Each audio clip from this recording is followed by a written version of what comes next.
എല്ലാവർക്കും നമസ്കാരം. ഞാനിവിടെ ഒരു ഔഷധക്കഞ്ഞി ഉണ്ടാക്കാൻ നോക്കാം.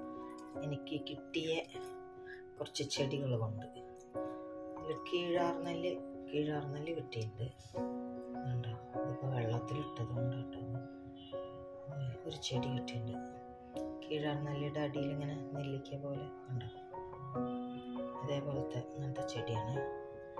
നെല്ലിയുടെ ഇല പോലത്തെ ഒരു ചെടിയാണ്. ആദ്യം തന്നെ ഞാൻ വെള്ളത്തിലിടുന്നതിൻ്റെ മുമ്പേ കാണിക്കണ്ടായിരുന്നു അല്ലേ? അറിയാമായിരിക്കും എല്ലാവർക്കും അല്ലേ? കീഴാർനെല്ലിയുടെ ഒരു ചെടി എടുത്തിട്ടുണ്ട്. പിന്നെ കുറുന്തോട്ടി, അതിൻ്റെ ഒരെണ്ണം എടുത്തിട്ടുണ്ട്. പിന്നെന്താ ഇത്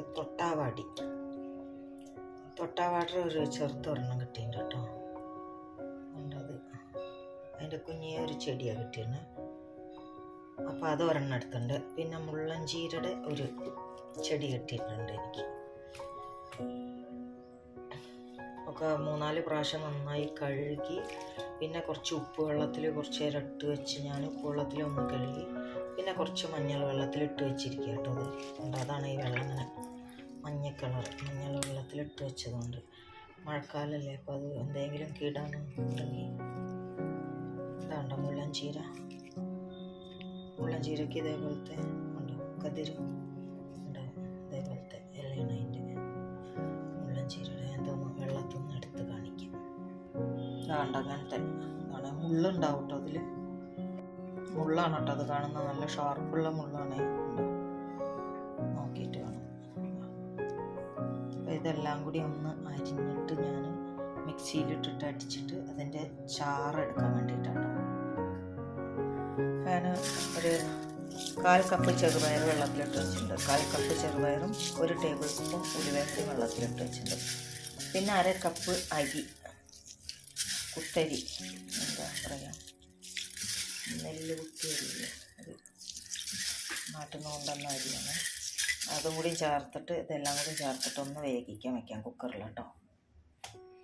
ഇത് വേഗണ നേരം കൊണ്ട് ഇത് ഔഷധക്കഞ്ഞിക്കുള്ള ചെടികളൊക്കെ ഒന്ന് കട്ട് ചെയ്ത് മിക്സിയിൽ അടിച്ചിട്ട് അതിൻ്റെ ചാറൊന്ന് പിഴിഞ്ഞ് നമുക്ക് അരിച്ചെടുക്കണം.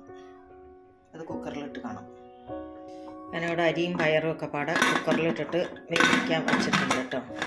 ഇതൊരു 2-3 വിസിലടുപ്പിക്കാം. അപ്പോഴേക്ക് 1/2 മുറി തേങ്ങ എടുത്തിട്ട് അതിൻ്റെ പാലെടുത്ത് വെക്കണം.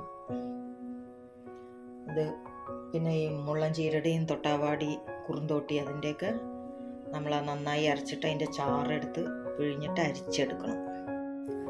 എൻ്റെ കഞ്ഞിയുടെ ഞാൻ വിസിൽ ഇത് ഓഫ് ചെയ്തിട്ടുണ്ട്. തുറന്നു നോക്കാം കേട്ടോ.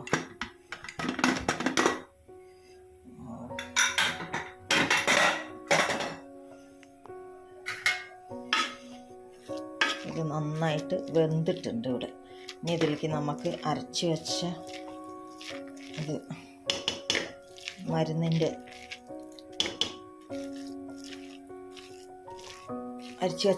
ഇതുണ്ടല്ലോ, അത് ചേർത്ത് കൊടുക്കാവേ. ഇതൊന്ന് മിക്സ് ചെയ്ത് കൊടുക്കാം.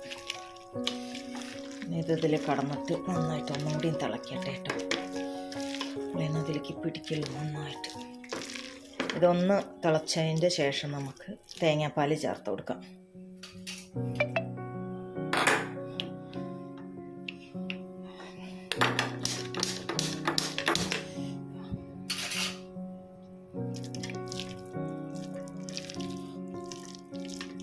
ആവശ്യത്തിന് ഉപ്പ് ചേർത്ത് കൊടുക്കണം കേട്ടോ, ഇന്ദുപ്പ്.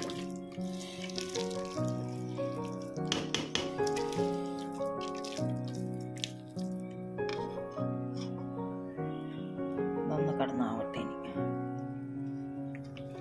അപ്പം അത് കഞ്ഞി ഇവിടെ റെഡി ആയിട്ടുണ്ട് കേട്ടോ. ഇനി ഇതിലേക്ക് തേങ്ങാപ്പാൽ ചേർത്ത് കൊടുക്കാം. 1/2 മുറി തേങ്ങയുടെ പാലാണ് ഞാൻ എടുത്തിരിക്കുന്നത്. ചേർത്ത് കൊടുക്കാം. ഇനി ഇതിലേക്ക് നമുക്ക് ഇതൊന്ന് മിക്സ് ചെയ്ത് കൊടുക്കാം. അവിടെ കുറച്ച് ജീരകം വറുത്തിടാം കേട്ടോ അതിൽ.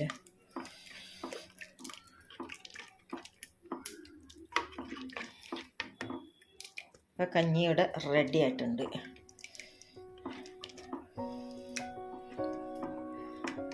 നെയ്യിൽ കുറച്ച് ജീരകം വറുത്തിടാം.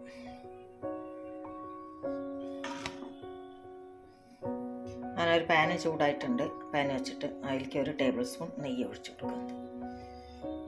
ഇനി അതിലേക്ക് ഒരു ടീസ്പൂൺ ജീരകം.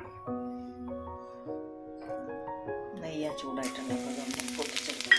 എന്നിട്ടത് കഞ്ഞിയിലേക്ക് ചേർത്ത് കൊടുക്കാം കേട്ടോ. 2 കാന്താരി മുളക് കൂടി ചേർത്തുണ്ട് കേട്ടോ, 2-3 ഒരു എരിവിന് വേണ്ടിയിട്ട്. പിന്നെ ഇത് കഞ്ഞിയിലേക്ക് ചേർത്ത് കൊടുക്കാം. ചെറിയ ഉള്ളി ഉണ്ടെങ്കിൽ ചെറിയ ഉള്ളിയും കൂടി വേണമെങ്കിൽ ചേർക്കാം കേട്ടോ. ഞാൻ അപ്പം ഇന്നതിലേക്ക് ചെറിയ ഉള്ളി ചേർത്തില്ല. ഞാനിപ്പോൾ ജീരകം വറുത്തത് കഞ്ഞിയിലേക്ക് ചേർത്തുണ്ട്. ഇതൊന്ന് മിക്സ് ചെയ്ത് കൊടുക്കാം. ഇനി ഇതൊരു ബൗളിലേക്ക് മാറ്റാം. അപ്പം നിങ്ങളും കൂടി ഒന്ന് ഈ കഞ്ഞി ഉണ്ടാക്കി നോക്കണം കേട്ടോ. നിങ്ങൾക്ക് കിട്ടുന്ന ചെടികൾ കൊണ്ട് ഉണ്ടാക്കാം. നിലമ്പന അതൊക്കെ കിട്ടിയാൽ നല്ലതാണ്. പിന്നെന്താ കൊഴിഞ്ഞ മുയൽ ചെവിയനോ അങ്ങനെ എന്തൊക്കെ ഒരുപാട് ഔഷധ ചെടികളില്ലേ.